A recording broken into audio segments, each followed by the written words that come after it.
विमल पोलो जुबा केसरी, हर पल मनाओ केसरी त्योहार। और जात सबसे ज्यादा वायलेंस इलेक्शन में तो यही होती है। नहीं, वो तो हर जगह का नीति है ना सर। इलेक्शन होगा वो सबको पता है, ऑल ओवर इंडिया में पता है किधर इलेक्शन नहीं है किधर झगड़ा नहीं है। आप ये बताइए सर, हर एक जगह पे झगड़ा है, बस वो देखने का एक नजरिया है। अब जहाँ पे ज्यादा सीरियस मुद्दा रहता है तो वहाँ पे लोग अटेंशन देते हैं। चलिए आप खेलने जाइए। Thank you so much sir. Shahbaz नाम हुआ हमारा। हाँ? सहबाज। ठीक। Okay sir. हाँ जी, हाँ बताइए। अरे हम आए जानने के लिए ये मुद्दा पे वही बात करेंगे, उन्हीं से आप सवाल। अरे भाई हम बात कर लेते हैं सबसे। हाँ अब आप मुझे बताइए कि रोजगार, उद्योग, कल कारखाने इस बार पश्चिम बंगाल के कितने बड़े चुनाव के मुद्दे बनेंगे? एक्चुअली मुद्दा ही यही है। उद्योग, धंधा, शिक्षा, रोजगार, कमाई, दवाई, सिंचाई, यही मुद्दा है।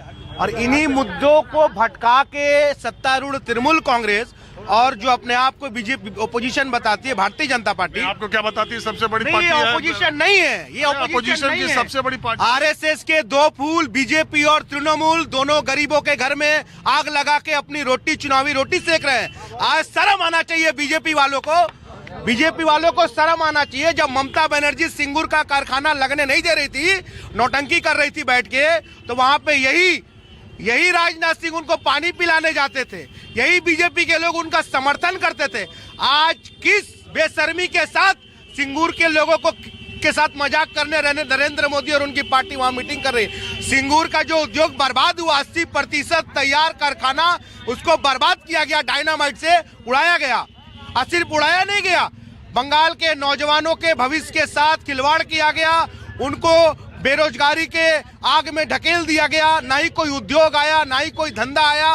बंगाल में बड़े बड़े घोटाले हुए, और तो और जो बंगाल में कभी नहीं हुआ था। हिंदू मुस्लिम यहाँ एक साथ मिल के रहते थे, वो दंगे हुए। आरएसएस का स्कूल खुला यहाँ पे, इसी जगह पे जो जगह गंगा जमनी तहजीब का हिस्सा है। हम लोग मिसाल देते हैं। क्यों नहीं आरएसएस स्कूल खुल सकता है? कहाँ लिखा है कि नहीं? तो आरएस तो ये तो सांप्रदायिकता का जहर बोते हैं ना, ये तो सांप्रदायिकता का जहर बोते हैं। आप बताइए, चटकल बंद है, किसी आप संघी लोग ने कोई आंदोलन किया? किसान मरते हैं, कभी संघी आंदोलन करते हैं? यहाँ का मूलभूत मुद्दा, चाहे वो किसी कोई पार्टी का हो, यहाँ का मूलभूत मुद्दा जो है हमारा यहाँ का रोजगार है। 3 दिन काम चल रहा है, वो कैसे चलेगा? ठीक। आप किस पार्टी से? मैं कम्युनिस्ट पार्टी से हूँ। क्या नाम है आपका? मेरा नाम शुभम कुमार हेला है। तो शुभम, सीपीएम के 34 सालों के वामपंथी शासन में उद्योग असल में तो उसी समय बर्बाद हुए। आप ही की पार्टियों के ट्रेड यूनियन, एक मिनट, आप ही की पार्टियों के ट्रेड यूनियन पे यह आरोप लगता है, आप ही के शासन के खिलाफ यह आरोप लगता है, और आप ही की पार्टी पर यह आरोप लगता है कि जब बुद्धो बाबू ने इंडस्ट्री को ले आने का काम किया तो जो पुराने कॉमरेड थे ज्योति बाबू के साथ वाले, वो खुद नहीं चाहते कि इस तरह का हो। और कम्युनिस्टों ने दरअसल 34 सालों के वामपंथी शासन में, चूंकि आपकी विचारधारा पूंजीवाद के खिलाफ है, इंडस्ट्रियलाइजेशन के खिलाफ है, वामपंथ, मैं ये नहीं कह रहा हूँ कि एकदम जो उसका कॉन्सेप्ट है उसमें पूंजीवादी व्यवस्था के विरोधी हैं, पूंजी का विरोधी नहीं है। किसी भी राज्य के नियंत्रण के लिए पूंजी की आवश्यकता है। आप रसिया में देख सकते हैं, इंडस्ट्रियलाइजेशन जो है वो जरूरी है, लेकिन उसका नियंत्रण सरकार के हाथों में रहेगी। हम पूंजीपति व्यवस्था के खिलाफ है, हम पूंजीवादी व्यवस्था के खिलाफ है, पूंजी के खिलाफ नहीं है। दो अलग अलग चीजें हैं। और पहली बात, उस वामपंथी सरकार ने 1000 एकड़ किसानों की जमीन खुद एक्वायर करके नैनो प्लांट के लिए दिया था ना। तो आज आप सिंगूर के लोग, आज खुद मोदी जी वहां रोने आ रहे हैं, जो कि उन लोगों की नौटंकी, बीजेपी और टीएमसी का संयुक्त नौटंकी का हिस्सा है कि सिंगूर बर्बाद हुआ है। ममता बनर्जी केवल दायी नहीं है सिंगूर को बर्बाद करने के लिए। आज जो हमारी जो क्या नाम है, लोकेट चैटर्जी जो पूर्व सांसद है बीजेपी की, उस समय वो तृणमूल के जब वहां पे नौटंकी चल रहा था तो उखाड़ने में ये लोग शामिल थे। हमने जिसका जमीन लैंड एक्विजिशन को आप नौटंकी कह रहे हैं, उसे आंदोलन ने आपके शासन को उखाड़ फेंका। अरे वो लोगों को भ्रमित किया गया। आज तो देखिए धर्म के नाम पे बांट दिया गया। आज रोजी रोजगार का मुद्दा नहीं है। सुनिए, ये शुभेंदु अधिकारी और दीदी दोनों ने अपना पोल खुद ही खोला, हम लोगों ने नहीं बोला। इन्होंने खुद ही खोला कि सिंगूर के जो लोग जो आंदोलन हुआ था जो तापसी मलिक के पिताजी है, जिसको लेके पूरा घुमा गया, वो बोलते हैं कि हमारे बेटी को किसने मारा।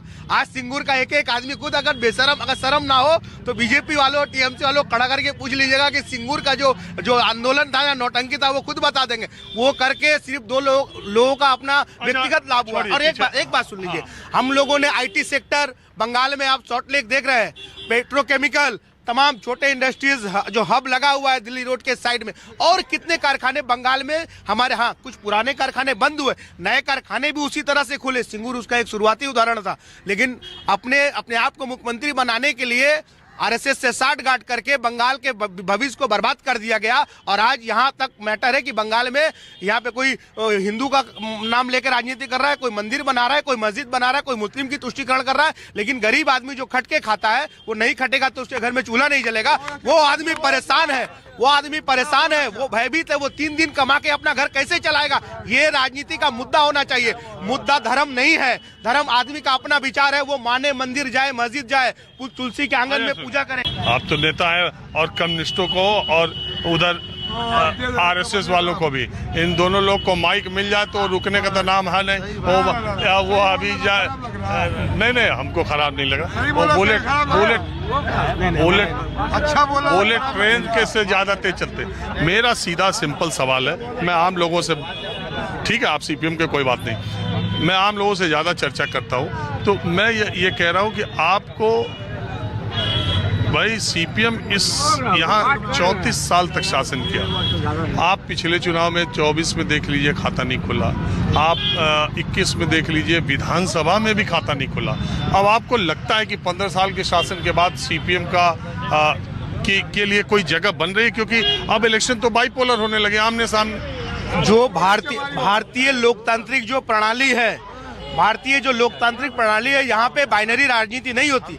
यहाँ 2 दलीय व्यवस्था नहीं है। पहली बात, वामपंथियों का जो पीछे कम हो जाना, इसका नतीजा है मजदूरों को 3 दिन नौकरी, और कब बंद हो जाए कोई भरोसा नहीं, क्योंकि पार्लियामेंट तो तब से हो रही है। बात सुनिए, तो उस आप किसी से पूछ लीजिए, तब मुद्दे आधारित बंद होते थे। लगातार 21 सूत्री मांगों पे लगातार हड़ताल। अभी तो जीवन जीविका कैसे चल जाए इसके लिए कि कैसे भी मिल चला रहे, किसी तरह से हम लोग अपने आप को जिंदा रख सके, पहले अपने मुद्दों पे बंद होता था। पूछ लीजिए जो मजदूर यहाँ पे खड़े। हाँ, हम लोगों ने से भी कुछ गलती हुई है, अच्छाई हुई है, लेकिन ये जो आज का जो इतना भयभीत वाला दौर है, जो सांप्रदायिक दंगों के आड़ में आम बातों को, लोगों के जिंदगी के जो दर्द है उसको छुपा के हिंदू मुस्लिम की सियासत के नाम पे अपना लूट के खाने का जो मकसद है, इसके खिलाफ हमारी राजनीति है।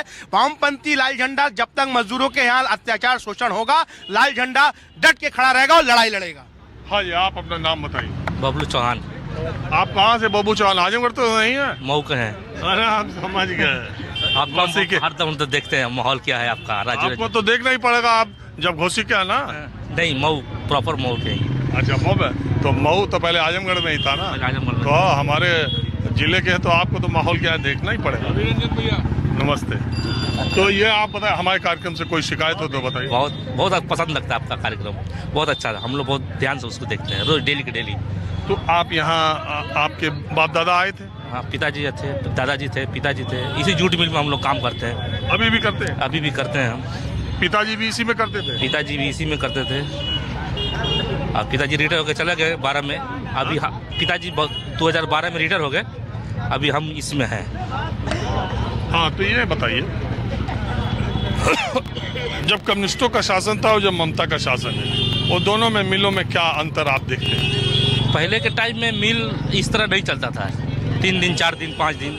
अभी क्या है, कभी 5 दिन चल रहा है, कभी 4 दिन, कभी अभी 3 दिन चल रहा है। वो टाइम उस टाइम नहीं था। अपना डेली काम क्यों बंद होता था उस टाइम? वो जो यूनियन लोग स्ट्राइक डाकता था लगातार, उस तरह का हड़ताल होता था। ये 3 दिन 4 दिन वाला, तो उससे ज्यादा उद्योगपति तो तभी उसी समय जाने लगे। उतना हमको देखिए राजनीति में आइडिया नहीं, हम लोग काम करने वाले हैं मिल में। अभी इस बार के चुनाव में आपको क्या लग रहा है, क्या मुद्दा बड़ा रहेगा? किस मुद्दे पर चुनाव होने जा रहा है? यही हम लोग के लिए तो रोजगार सबसे बड़ा मुद्दा है। रोजगार हम लोग का चाहिए, काम हम लोग का फैक्ट्री 6 दिन चले, 7 दिन चले। और ये बंगाल और गैर बंगाली और बंगाली का कितना मुद्दा है? नहीं, यहाँ तो सब मिला जुला, ऐसा कोई तो माहौल। और हिंदू मुसलमान का कितना? इसका भी नहीं। अब तो यहाँ यूपी बिहार का ही है, बंगाल भी है, यहाँ का लोकल आदमी सब मिलजुल के काम करते हैं।